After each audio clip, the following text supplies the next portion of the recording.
Good morning, good evening po sa lahat. Ayan. So kung mapansin nyo ngayon, no, dito kami ni Kuya Bal sa isang lugar kung saan napakalayo. Malayo na po sa dahil ito, boundary ng Kamsur. So katanghali ang tapat, 11:45. Nakaramdam si Kuya Bal ng gutom, nakaramdam kami lahat ng gutom. Kaya nandito kami kumain, no, sa isang lugar kung saan may mga puno ng kahoy. Ayan, no. So kung makita nyo po dyan siya, hindi nakatayo. Tapos si Kuya Bal naman, nakaupo na kulay orange ang damit. Yan, mas pinili ni Kuya Bal na dito na lang mag-vlog.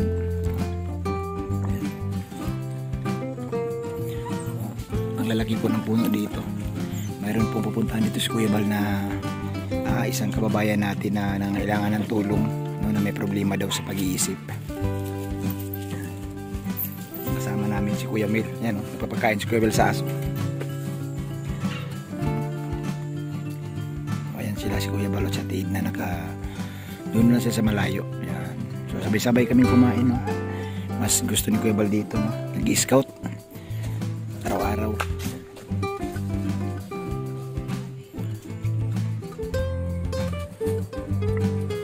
Ayan, so tapos na kaming kumain, nagliligpitan na po.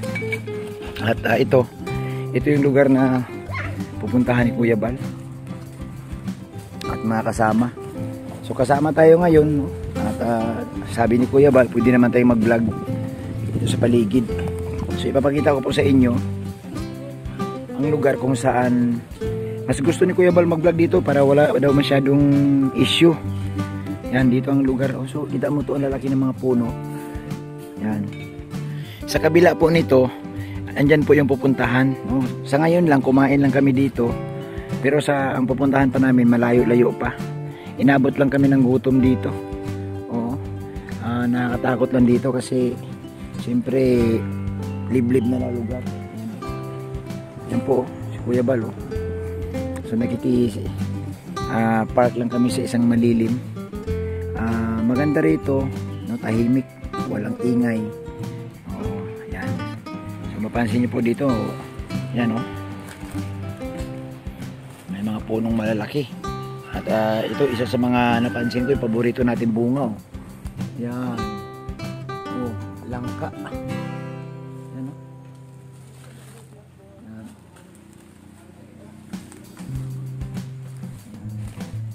Oh. So masaya po kami ditong kumakain, no. Sama-sama lahat, no. Ilan yung kasama namin, nasa ano kami?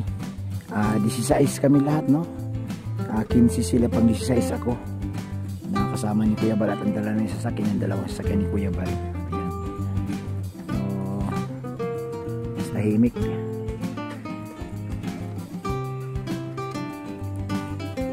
Ayan. So dito po, malinis naman ang likod kasi may naglilinis din naman dito. So kita niyo po ang lalaking puno, tabi-tabi. Yan, nakikisilong lang kami dito sa lugar. Hindi rin tayo pwedeng pumunta dun sa malapit kasi baka may kubra na rin dyan. Yan. Baka may namaya ng kubra. Yan. At isa sa mga napansin ko dito sa lugar na ito, no? Mukhang mga bulok na napuno ito, no? Nakakatakot ng tingnan. Baka anong mangyari, baka may nakatagong kubra. Yan, positibo sa kubra ito. Yan. So nakakatakot din kasi ito yung mga paboritong tinataguan ng kubra, yung ganitong masukal na. Ayan, masukal na, bulok na yung mga kahoy, tapos sobrang malamig. Ito yung mga tinataguan ng kubra, kaya hindi tayo pwedeng lumapit dito. Kaya ito, malapit lang ito, no? Malapit lang ito sa kinakainan ng Kuya Bal. Malapit lang ito. Ayan po. Ayan si Kuya Bal, ayun, oh. Mapansin niyo po ano si Kuya Bal, oh. Yan. So ito lang po yung puno dito, napakalapit lang. Pero liblib na po ito, ha. Ano na po ito? Tawag ito, gubat na po ito. Ayan, oh. Mapansin niyo po, ayan po mga puno malalaki, oh. Tabi-tabi. Yan. Tabi-tabi po. So yan po, oh. Oo. Umikot ka dito, makita mo to.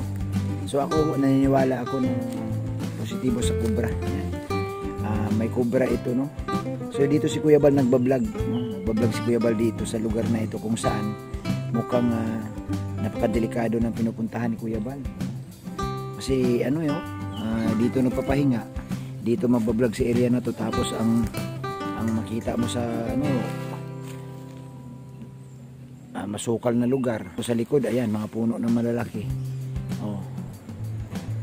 So, mapansin mo dito, sa baba. Yan, oh. Yan sa baba kasi malaking ilog na po yan dyan sa baba, oh. Yan, oh, malaking ilog na po. Eh, mahirap yun, nakakatakot. Kaya dapat marunong tayong umiwas. So, si Kuya Bal po, talagang tuloy-tuloy ang kanyang pag-i-scout, no? Yan, oh. Lugar na in-scout, lugar na binablog ni Kuya Bal, mukhang delikado kasi mukhang may cobra. Yan, oh. Yan, buti nandoon lang si Kuya Bal sa ano, makain sila ni Ate Edna doon, oh. Yan. So lalim po ng puno yan, kaya pinili namin dito kumain kasi malilim, no?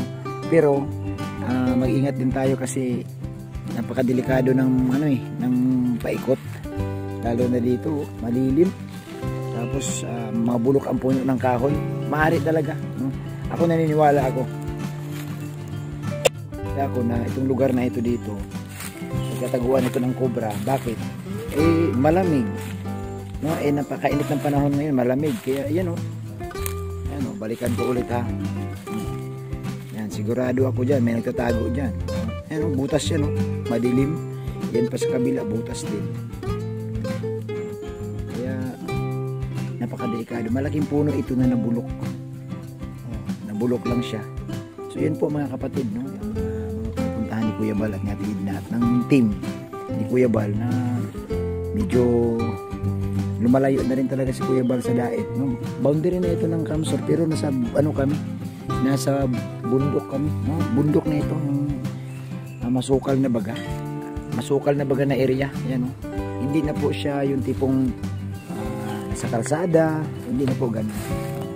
So ito pwede tayong ayun, may ligaw na bunga ng langka, oh. Meron pa sa taas, oh.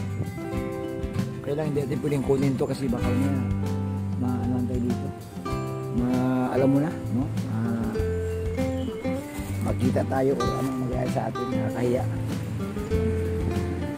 So yan po, oh. So tapos na si Kuya Bal, no? Sumasayaw-sayaw na si Kuya Bal. So mas masaya si Kuya Bal dito sa lugar na ito. Dito walang issue, tahimik, no? Tahimik po ang lugar na kung saan tuloy-tuloy ang scout at wala pong maraming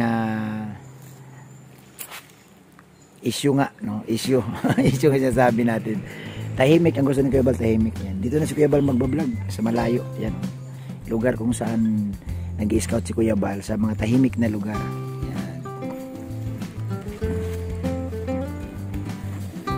Salamat po sa inyong lahat. Yan lang po muna ang ating vlog sa araw na ito.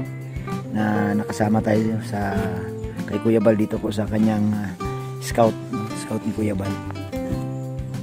Salamat po sa lahat and God bless.